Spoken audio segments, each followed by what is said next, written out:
ಹಾರೋಹಳ್ಳಿಗೆ ಮೂಲಭೂತ ಸೌಕರ್ಯಗಳನ್ನು ನೀಡುವಂತೆ ಆಗ್ರಹಿಸಿ ನಿವಾಸಿಗಳಿಂದ ಪ್ರತಿಭಟನೆ. ಕೋಲಾರ ನಗರದ 15ನೇ ವಾರ್ಡ್ ಹಾರೋಹಳ್ಳಿಯಲ್ಲಿ ಹಲವಾರು ವರ್ಷಗಳಿಂದ ಮೂಲಭೂತ ಸೌಕರ್ಯಗಳು ಸಿಗದೆ ನಿವಾಸಿಗಳು ವಂಚಿತರಾಗಿದ್ದು, ನಗರಸಭೆ ಅಧಿಕಾರಿಗಳು, ಜನಪ್ರತಿನಿಧಿಗಳು ಇತ್ತ ಗಮನ ಹರಿಸದೇ ಇರುವ ಹಿನ್ನೆಲೆ ರಸ್ತೆಗಿಳಿದು ನೂರಾರು ಬಡಾವಣೆಯ ನಿವಾಸಿಗಳು ಬುಧವಾರ ಮಧ್ಯಾಹ್ನ 1 ಗಂಟೆ ಸಮಯದಲ್ಲಿ ಪ್ರತಿಭಟನೆ ನಡೆಸಿ ನಗರಸಭೆ ಅಧ್ಯಕ್ಷೆ ಲಕ್ಷ್ಮೀದೇವಮ್ಮ ರಮೇಶ್ ರವರಿಗೆ ಮನವಿ ಸಲ್ಲಿಸಿ ಕೂಡಲೇ ಬಡಾವಣೆಗೆ ಮೂಲಭೂತ ಸೌಕರ್ಯಗಳನ್ನು ಒದಗಿಸುವಂತೆ ಒತ್ತಾಯಿಸಿದ್ದಾರೆ.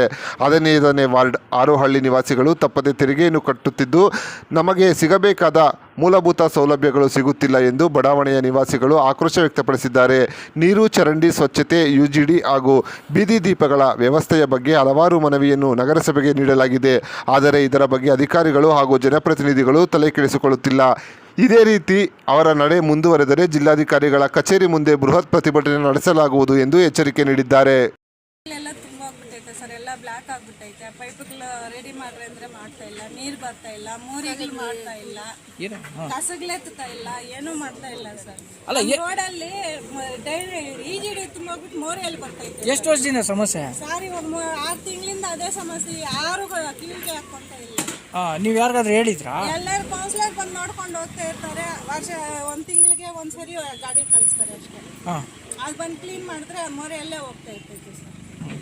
ನೀರು 2 ತಿಂಗಳಾಯ್ತು, ನೀರೇ ಇಲ್ಲ ನಮಗೆ. ನಿಮ್ಮ ಹೆಸರು? ವಿಜಯಮ್ಮ ಅಂತ. ಯಾವ ಏರಿಯಾ? ಇದೇ ಏರಿಯಾ. ವಾರ್ಡ್ ನಂಬರ್ 15ನೇ ವಾರ್ಡ್. ಈ 15ನೇ ವಾರ್ಡ್ನಲ್ಲಿ 4 ವರ್ಷ ಆಯಿತು ನಮ್ಮ ಸಂಗೀತಾ ಮೇಡಮ್ನವರು ಗೆದ್ದು ಯಾವುದೇ ರೀತಿ ಕೆಲಸಗಳು ಮಾಡಿಲ್ಲ. 4 ವರ್ಷದಿಂದ ಒಂದು ಏರಿಯಾಗೆ ಬಂದಿಲ್ಲ. ಒಂದು ವಾರ್ಡ್, ಒಂದು ನಮ್ಮ ವಾರ್ಡಲ್ಲಿ ಯಾವುದೇ ಸಂದಿಗೂ ಬಂದಿಲ್ಲ. ನೋಡಿಲ್ಲ ಇದುವರೆಗೂ. ನಾಪತ್ತೆ ಆಗಿದ್ದಾಗ ಸಂದಿಯಲ್ಲಿ ಒಂದು ವಿಸಿಟ್ ಕೊಟ್ಟಿಲ್ಲ. ನಿನ್ನಾಗಲೇ ನಾವು ನಮ್ಮ ಸಂಘಟನೆಗಳು ಸದಸ್ಯರು ಮೆಂಬರ್ಗಳೆಲ್ಲ ಹೋಗಿ ಪತ್ರಕರ್ತರ ಭವನದಲ್ಲಿ ಸಣ್ಣದಾಗಿ ಒಂದು ಪ್ರೆಸ್ ಮೀಟ್ ಮಾಡಿದ್ವಿ. ಈಗಾಗಲೇ ನಗರಸಭೆಯಿಂದ ಕೆಲಸ ಮಾಡೋಕ್ಕೆ ಸ್ಟಾರ್ಟ್ ಮಾಡಿದ್ದಾರೆ. 4 ವರ್ಷದಿಂದ ಮಾಡಲೇ ಇಲ್ಲ ಈ ಕೆಲಸ.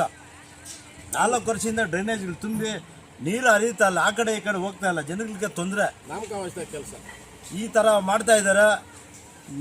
ಇದು ಮಾಡ್ತಾ ಇದ್ದಾರೆ. ನಮಗೆ ಯಾವುದೇ ರೀತಿ ಸ್ಪಂದಿಸ್ತಾ ಇಲ್ಲ. ನಮಗೆ ನಾವು ಕೇಳಿದ್ರು ಕೂಡ ಸದಸ್ಯರನ್ನ ನಾಪತ್ತೆ ಅಲ್ಲ, ನಮಗೆ ನೀವು ಓಟ್ ಹಾಕಿಲ್ಲ ಅಂತ ಮಾತಾಡ್ತಾರೆ ಅವರು.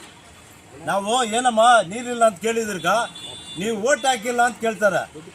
ನೀವು ದುಡ್ಡು ಕೊಟ್ಟು ಓಟ್ ಹಾಕಿದ್ವಿ ಅಂತ, ದುಡ್ಡು ಕೊಟ್ಟಿದ್ದಾರೆ ಅಂತ ಯಾರು ಕೊಟ್ರೆ ಏನೋ ನಮ್ಗೆ ಗೊತ್ತೇ ಇಲ್ಲ. ನಾವು ನ್ಯಾಯ ಪೈಸೆ ಮುಟ್ದವ್ರಲ್ಲ ನಾವು.